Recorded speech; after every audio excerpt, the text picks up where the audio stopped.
ಇವತ್ತಿನ ವಿಡಿಯೋದಲ್ಲಿ ಎಗ್ ಫ್ರೈನ ಸ್ವಲ್ಪ ಡಿಫ್ರೆಂಟ್ ಸ್ಟೈಲ್ನಲ್ಲಿ ಮಾಡಿದ್ದೀನಿ. ಪ್ಲೇಟ್ ಖಾಲಿ ಆಗೋದಂತೂ ಗ್ಯಾರಂಟಿ. ಬಿಸಿ ಬಿಸಿ ಅನ್ನಕ್ಕೆ ಚಪಾತಿಗೆ ಒಂದೊಳ್ಳೆ ಕಾಂಬಿನೇಷನ್ ಅಂತ ಹೇಳ್ಬೋದು. ರೆಗ್ಯುಲರ್ ಆಗಿ ಮಾಡೋದಕ್ಕಿಂತ ಈ ರೀತಿ ಒಂದ್ಸಲ ಟ್ರೈ ಮಾಡಿ. ಮಾಡೋದೂ ಸಿಂಪಲ್. ಮೊದಲಿಗೆ ಮಿಕ್ಸಿ ಜಾರ್ಗೆ ಇಲ್ಲಿ 2 ಟೇಬಲ್ ಸ್ಪೂನ್ ಆಗುವಷ್ಟು ಖಾರದ ಪುಡಿ, ಒಂದು 10 ಎಸಳು ಸಿಪ್ಪೆ ಸಮೇತ ತೊಗೊಂಡಿದ್ದೀನಿ ಬೆಳ್ಳುಳ್ಳಿ, 1 ಟೀ ಸ್ಪೂನ್ ಆಗುವಷ್ಟು ಜೀರಿಗೆ, ಇದನ್ನೆಲ್ಲ ರುಬ್ಬಿ ಪಕ್ಕಕ್ಕೆ ಇಟ್ಕೊಳ್ಳೋಣ. ಈಗ ಪ್ಯಾನ್ಗೆ 4ರಿಂದ 5 ಟೇಬಲ್ ಸ್ಪೂನ್ ಆಗುವಷ್ಟು ಎಣ್ಣೆ ಹಾಕ್ಕೊಳ್ತಾ ಇದ್ದೀನಿ. ಒಂದು 1/4 ಟೀ ಸ್ಪೂನ್ ಆಗುವಷ್ಟು ಸಾಸಿವೆ, 1/2 ಟೀ ಸ್ಪೂನ್ ಆಗುವಷ್ಟು ಜೀರಿಗೆ, ಒಂದು ಸ್ವಲ್ಪ ಕಡಲೆಬೇಳೆ ಹಾಕ್ಕೊಳ್ಳಿ. ನೀವು ಉದ್ದಿನಬೇಳೆ ಸಹ ಹಾಕ್ಕೊಳ್ಬೋದು. ಅಲ್ಲಲ್ಲಿ ಸಿಕ್ಕಿದಾಗ ಟೇಸ್ಟ್ ತುಂಬಾ ಚೆನ್ನಾಗಿರುತ್ತೆ. ಲೈಟಾಗಿ ಫ್ರೈ ಮಾಡ್ಕೊಂಡ್ಮೇಲೆ ಇಲ್ಲಿ 3 ಮೀಡಿಯಮ್ ಸೈಜ್ ಈರುಳ್ಳಿನ ಹಾಕ್ಕೊಂಡಿದ್ದೀನಿ. ಸಣ್ಣ ಸಣ್ಣದಾಗಿ ಕಟ್ ಮಾಡ್ಕೊಳ್ಳಿ, ಬೇಗ ಬೇಗುತ್ತೆ.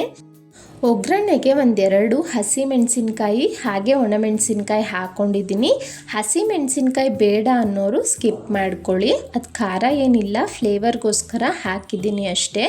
ಈರುಳ್ಳಿ ಎಲ್ಲ ಲೈಟಾಗಿ ಗೋಲ್ಡನ್ ಬ್ರೌನ್ ಬರಬೇಕು, ಅಲ್ಲಿ ತನಕ ಫ್ರೈ ಮಾಡ್ಕೋಬೇಕು. ಒಂದು ಚಿಟಿಕೆ ಆಗುವಷ್ಟು ಅರಿಶಿನನೂ ಹಾಕ್ಕೊಂಡು ಈ ರೀತಿ ಫ್ರೈ ಮಾಡ್ಕೊಳ್ತೀನಿ. ಸುಮಾರು ಇಲ್ಲಿ 1-2 ನಿಮಿಷ ಫ್ರೈ ಮಾಡಿಕೊಂಡ್ರೆ ನಿಮ್ಗೆ ಈರುಳ್ಳಿ ಎಲ್ಲ ಲೈಟಾಗಿ ಟ್ರಾನ್ಸ್ಪರೆಂಟ್ ಆಗಿ ಗೋಲ್ಡನ್ ಬ್ರೌನ್ ಬರೋದಕ್ಕೆ ಶುರು ಆಗುತ್ತೆ.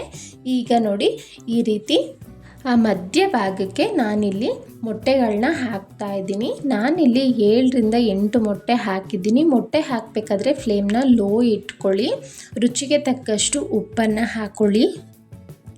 ನೋಡಿ, ತಕ್ಷಣ ತಿರುಗಿಸ್ಕೊಡೋಕ್ಕೆ ಹೋಗಬಾರ್ದು. ಒಂದು 20 ಸೆಕೆಂಡ್ಸ್ ಗ್ಯಾಪ್ ಕೊಟ್ಟು ಲೈಟಾಗಿ ಈ ರೀತಿ ಟರ್ನ್ ಮಾಡ್ಕೊಳ್ಳಿ. ನಮಗೆ ಮೊಟ್ಟೆ ಬಾಯಿಗೆ ಸಿಗೋ ಥರ ದೊಡ್ಡ ದೊಡ್ಡ ಪೀಸ್ ಥರ ಬರಬೇಕು ಅಂದರೆ ಈ ರೀತಿ ಮಾಡಿ. ಲಿಡ್ನ ಕ್ಲೋಸ್ ಮಾಡಿ ಒಂದು 30 ಸೆಕೆಂಡ್ಸ್ ಬಿಟ್ಟರು ಸಾಕು. ಒಂದು ಸೈಡ್ ನಿಮ್ಗೆ ಈ ರೀತಿ ಬೆಂದಿರುತ್ತೆ. ನಿಧಾನವಾಗಿ ಈ ರೀತಿ ಲೈಟಾಗಿ ತಿರುಗಿಸ್ಕೊಟ್ರೆ ನಮಗೆ ಮೊಟ್ಟೆ ಅನ್ನೋದು ಪುಡಿ ಪುಡಿ ರೀತಿ ಆಗೋದಿಲ್ಲ. ನೋಡಿ, ಈ ರೀತಿ ದೊಡ್ಡ ದೊಡ್ಡ ಪೀಸ್ ರೀತಿ ಬರುತ್ತೆ.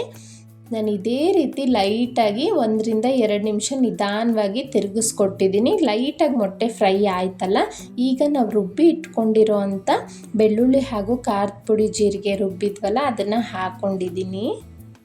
ನೋಡಿ, ಹಾಕ್ಬಿಟ್ಟು ಮೀಡಿಯಮ್ ಫ್ಲೇಮಲ್ಲಿ ಸುಮಾರು 3-4 ನಿಮಿಷ ಚೆನ್ನಾಗಿ ಫ್ರೈ ಮಾಡ್ಕೋಬೇಕು.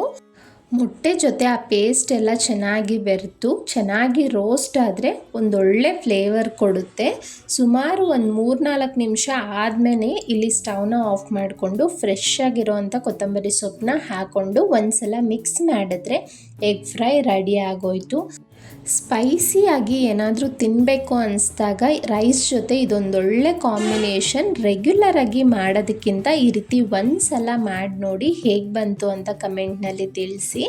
ಹಾಗೆ ಸವಿ ಕಿಚನ್ ಕನ್ನಡಗೆ ಯಾರೆಲ್ಲ ಸಬ್ಸ್ಕ್ರೈಬ್ ಆಗಿಲ್ಲ ಪ್ಲೀಸ್ ಸಬ್ಸ್ಕ್ರೈಬ್ ಮಾಡಿ, ವಿಡಿಯೋನ ಲೈಕ್ ಮಾಡಿ, ಹಾಗೆ ಫ್ಯಾಮಿಲಿ ಫ್ರೆಂಡ್ಸ್ ಜೊತೆ ಶೇರ್ ಮಾಡಿ.